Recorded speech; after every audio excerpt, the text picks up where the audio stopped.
Ciao raga, musta raga? Medyo ibang vlog muna ang gagawin natin ngayon. As you can see ay nandito ako sa loob ng aming kotse.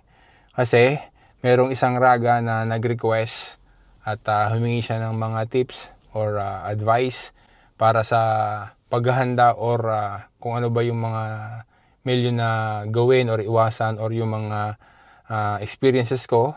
Okay, base doon sa akin naging pag-exam doon sa driving para magkaroon ng patente. So ngayon ay bibigyan kita ng mga tips at kung halimbawa na ikaw din ay mayroong experience, sana ma-comment mo sa comment section para na sa makapagbigay tayo ng info sa iba nating mga kababayan para nang sa ganun ay maging confident din sila pagdating doon sa araw ng kanilang exam para sa kanilang driving at magkaroon sila ng patente.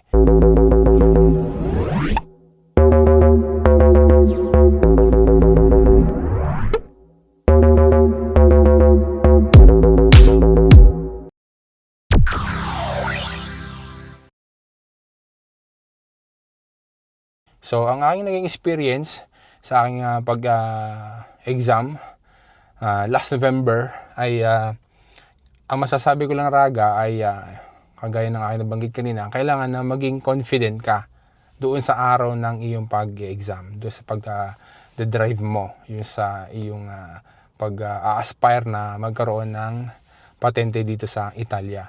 Confident pero hindi naman over confident. Kailangan ay yung sakto lang. Kasi kailangan mo na maipakita doon sa examinatore na ikaw ay confident sa pagdadrive at hindi yung ikaw ay sabihin na natin na ninenervyos o agitato. Kasi kailangan nilang makita na ikaw ay magdadrive na mag-isa ay pwede ka nilang hayaan na mag-drive doon sa karsada na ikaw ay magiging safe pati na din yung ibang utente ng estrada. So, doon sa experience namin kasi maaaring iba rin ang experience ng iba. Doon kasi sa pag-exam namin ay ikaw ang magdadrive. Siyempre, ikaw nandito sa driver seat tapos ay nasa passenger seat naman yung instructor ng Escuela Guida and then nasa likod nandoon yung examinatore. Sa ibang pag-exam, sabi nila, yung mga kakilala ko nakausap ko, ang sabi nila ay may kasama din na may ibang sakay din na yung mga estudyante na mag-i-exam din. So habang kami na nag-i-exam, may ibang nakasakay. Pero doon sa amin ay kung sino lang yung mag-i-exam, siya lang ang nagdadrive, siya lang ang kasama. Bali 3 ang sakay. So pagpasakay pa lamang noong mag-i-exam ay i-identify na ng examinator kung ikaw nga yun. So tatanungin ka ng mga personal question, pangalan mo, ganyan, tapos hingan ka ng dokumento, i-check yung maigi kasi kailangan na malaman ng examinatory na yung mag-i-exam na yun, tsaka nasa dokumento, tsaka yung nasa records nila, ay siya talaga yun. Okay, ng personal. So, i-check yung mga dokumento, pag nakita doon na halimbawa na may mali sa pangalan, sa birthday, sa codice fiscale, kung saan mayroong discrepancy doon sa records nila, at saka doon sa mismong patente, ay pabababay na agad yung ng estudyante at hindi na patutuloyin dahil nga nang may problema. Pero rare cases naman yon. Just in case naman check na nila yon, tama na lahat kasi yung patente pagka ikaw ay naka-schedule na ikaw ay mag-i-exam ng araw na yun, yung patente ready na. Para kung halimbawa na ikaw ay makapasa, ay abutan na yun, ibibigay na agad sa iyo yung patente. Pero kung hindi, ay di, kung ikaw ay butsato, hindi ibibigay sa iyo yung patente. So, sa pag-i-interview pa lang ay di kailangan maganda ng mga pagsagot mo at mapakita mo na ikaw ay confident, na ikaw ay hindi ninenervyos. And then, ang ginagawa ko, para maiwasan mo yung mali sa umpisa pa lamang, kasi magiging factor yun kapag ikaw ay nagkamali agad sa umpisa pa lang. Dahil siyempre, pagka nagkamali ka o minalimutan kang dapat na gawin sa umpisa pa lang, iisipin mo lagi yun So, maaaring maapektuhan yung pagdadrive mo. So, yun din ang isa pa na tip na dapat natatandaan mo. Pag ikaw ay nagkamali o may nakalimutan ka sa umpisa pa lang o mentre ikaw ay nagdadrive na, kailangan nakakalimutan mo na agad yun. Kumbaga, mag-move on ka na. Huwag mo masyadong iisipin yun. Kasi, pagka inisip mo ng isip yun, maaari na mag-accumulate pa yung mga mali mo. Just make sure lang na pagka nagkamali ka at ginawan ulit ng, pag binigyan ka ng pagkakataon na ulitin yun, ay di magawa mo na siya ng tama. Para yung pagkakamali mo, alam niya na nagkamali ka lang pero naitama mo. Kasi sa pag-exam na naman na ganun ay sigurado na hindi naman makaka-perfect. Laging magkakaroon ng slight na mga mali. So sana i-slight lang para hindi ka mabobotsa. Kasi pag masyadong grave yung mali mo, papatigil na agad yung pagdadrive dahil bagsak ka na agad. So, ang ginagawa ko, para pinaractice ko na ng pinaractice yung dati pa, bago ako mag-exam, na every time na ako ay merong leksyon ni Guida, ay nagbibilang na lagi ako para sa umpisa pa lamang ay hindi ko na agad makakalimutan yung sunod-sunod ko na ginagawa. Para wala akong malimutan hanggang sa pag umpisa ko mag-drive. So, ninanumberan ko yun. So, 5 yung ginagawa ko na number. So, unang-una, number 1, itinatama ko agad itong upuan. Di ba, kailangan ay tama yung distansya. So, i-adjust mo na agad yung upuan mo dahil syempre, iba-iba naman yung nagdadrive noong makina na yun, yung ginagamit sa school. So, kailangan unahin mo, para sa akin maaaring iba yung style ng iba. Pero ako, number 1, ginagawa ko, ina-adjust ko muna yung upuan, yung layo. So, kailangan ay susukatin mo sa iyong binte, di ba? Kailangan ay hindi masyadong malayo, hindi rin naman masyadong malapit. Yung sabi nga ay abastansa yung abastansa na umpopigata yung iyong gambe. So, pagka naayos ko yung upuan, yung sandalan, tsaka itong sa likod na ito, yung protection sa ulo, ang sunod ko naman ginagawa ay itong volante. Ina-adjust ko to, 'di ba? Dapat susukatin mo siya na ganyan sa pulso. Tapos, 'di ba, ito naman ina-adjust kung pataas, pababa, palapit. At kailangan na pag inayos mo yung volante ay makikita mo maigi yung display doon, yung screen sa kotse, doon sa dashboard. Kasi importante 'yun eh. So, yun ang number 2. Ang number 3 na ginagawa ko na step, pag na-adjust kong upuan tsaka yung volante ay seatbelt naman. Yun, importante na huwag makakalimutan ang seatbelt kapag ka mag-uumpisa. Kasi parang yun, pangit na agad pagka aalis ka, magsisimula ka o magbubukas ka ng motore na hindi mo pa na ilalagay yung seatbelt. Yun ang number 3. Ang number 4 naman, ang ginagawa ko pagka naayos ko na lahat, naayos ko ng seatbelt, at sunod naman ay yung mga specky.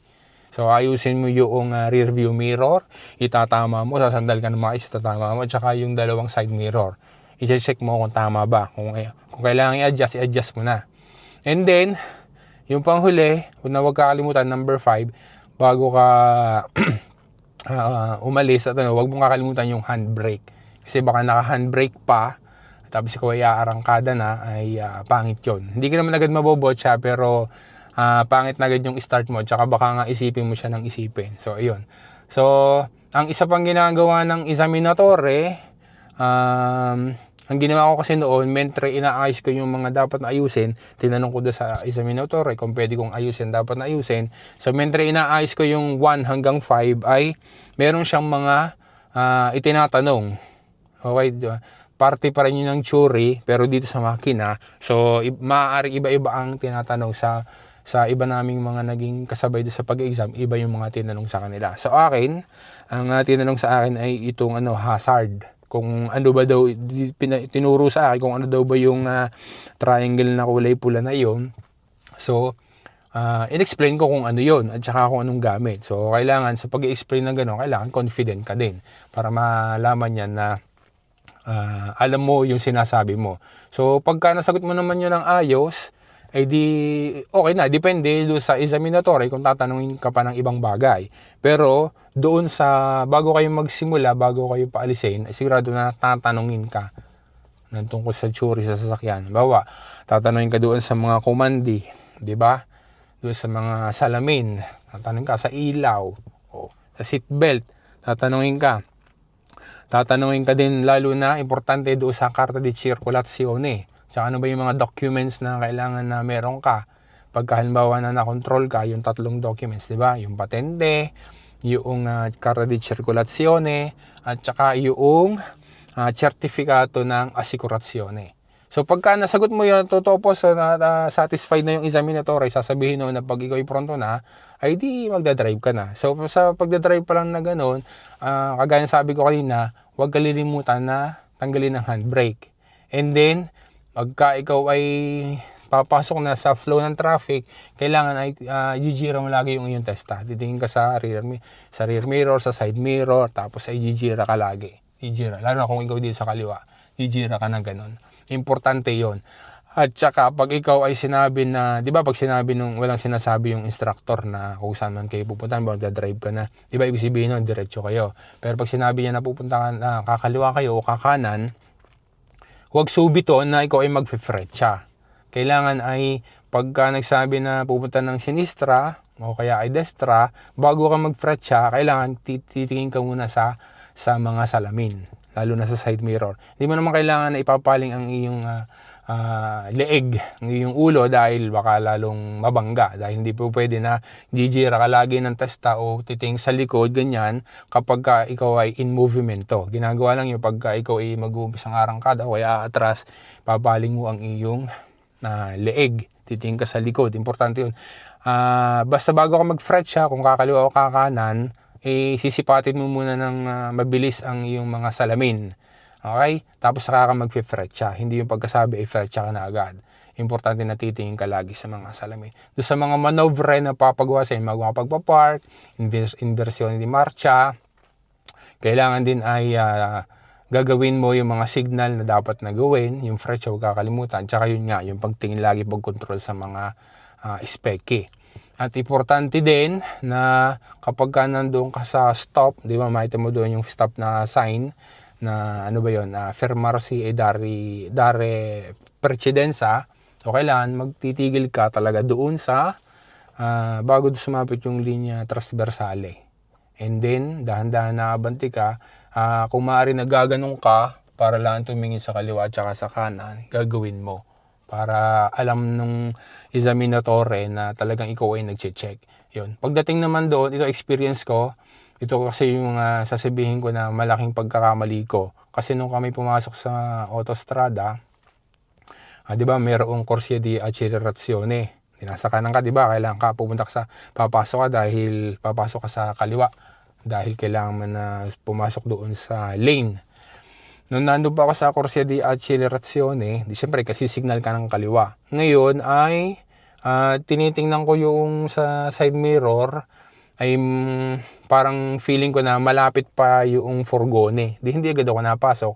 Ngayon, nung sunod kong tingin sa side mirror, wala na yung furgone. So, naisip ko na pwede na ako pumasok. So, dahan-dahan ako ganyan pala ay katapat ko lang pala yung furgone. Bigla sumulpot dito sa tabi ko. So, yun ang pagkakamali ko. So, kailangan ay atensyon Kailangan ay magaling kang mag-decide kung ikaw ba ay papasok o hindi pa. Ganyan. And then, ang ginawa ko naman doon ay palibasa ay binigyan niya ako ng isa pang pagkakataon. Lumabas, takbo kami ng autostrada. Tapos ay pagka nandoon, kailangan din yung marcha. Kailangan kung anong speed mo, tama dapat ang iyong marcha. Hindi po pwede na masyado kang mabilis, mababa pang marcha mo. Kailangan tama yung marcha sa bilis. Yan. Kasi sasabihan ka din ng examinatore. So, lumabas kami doon and then pumasok ulit kami sa isa pa. Pinagbigyan ako ng pagkakataon dahil akala ko yung mabobotsa na, mababagsak na. So, binigyan ulit ako ng isa pang chance. So, lumabas kami, then pumasok ulit kami doon. Ay, nagawa ko na siya ng maayos. Nakapasok na ako doon sa lane ng maayos na smooth na. Kaya yun. Ang masasabi ko lang, ayun, ay although ito ay kumbaga raw vlog lang naman ginawa ko ito, kung anong nag-experience ko at ma-share ko, ay basta't ang kailangan lamang na maging mindset mo doon, syempre kailangan prepared ka talaga. Yun nga, kailangan confident ka, tsaka aware ka sa mga kapaligiran mo, at tsaka yung pinapractice na nyo lagi at tinuturo sa iyo ng iyong instructor, gagawin mo. Yun. At ang importante nga doon ay yung hindi ka masyadong kabado. Hindi masyadong, normal lang yun, nakakabahan ka. Dahil syempre, parang nakasalalay doon kung magkakapatente ka o hindi. Kung papasa ka doon o hindi. Pero dapat ay compose ka pa din. Kasi kailangan makita ng examinatore na sumusunod ka doon sa